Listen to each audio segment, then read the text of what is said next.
getting lots of comments in my live on how I've done the water, so I thought I would take you along and show you. I do want to preface this with, I did not learn from someone on TikTok to like tag them and say, oh, I learned from so-and-so. I learned from this book. And it walks me through all the steps. And so basically, I'm just going to go through and show you exactly what the book said. You can see here, this was my first attempt. It was ugly. And you can see through practice, I did them on these practice sheets as well. Now I have like perfected my water. So I just want to make sure, you know, that no one thinks I'm not giving anybody credit. I learned from a book. If you want to screenshot it.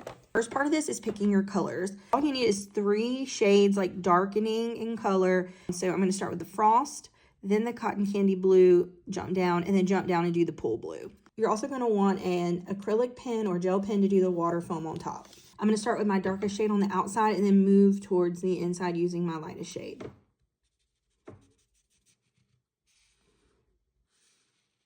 If your blending isn't perfect here, don't stress, because we're going to be putting so many layers of details on top that it's going to hide a lot of your imperfections. Going in with my medium shade.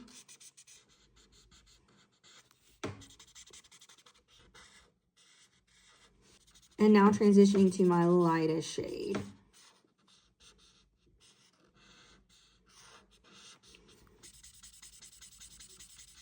Okay, you want to let this dry before doing some blobs. And on the blobs, I'm actually going to add in another dark shade. You can use your darkest shade, but I feel like going one more shade darker really helps the blobs pop on the darkest shade. Pool Blue is my deepest color in the pool, so I'm going to jump down here and use this color for the blobs. There is no rhyme or reason to these. You just don't really want them touching. You want them to have a good bit of space between and different sizes and shapes.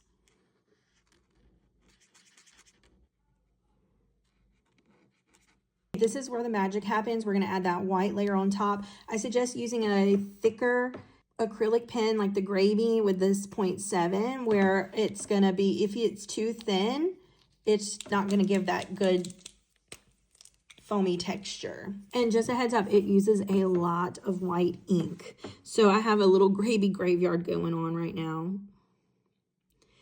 The trick with these, you're going to go in kind of like you did these blobs, but these you want to touch. And after you draw them all, you'll go back in and you see how it made like a little gap here. You'll go in and fill in those gaps. So make sure that they're not too widely spaced, because that was one of the mistakes I made when I first did it, was making them too spaced out.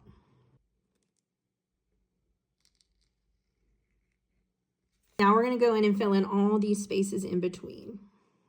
Refine any edges. You can go in with your Gravy and just add a few dots here and there if you want. That's just my personal touch, a little signature. I love adding random dots in wherever I can. And then if you really want to be extra, like when I was doing this pool scene, the white got on some of the black lines and made the pool outline not as defined. So I took my Micron size 10 and I went back over the black lines. So if you want to clean up any of that white, the size 10 is the perfect coloring book line size. I swear by it. And there you have it. Lots of steps, but super simple to give you a very intricate looking pool. Thank you guys for watching and supporting me. I'll see you in the next one.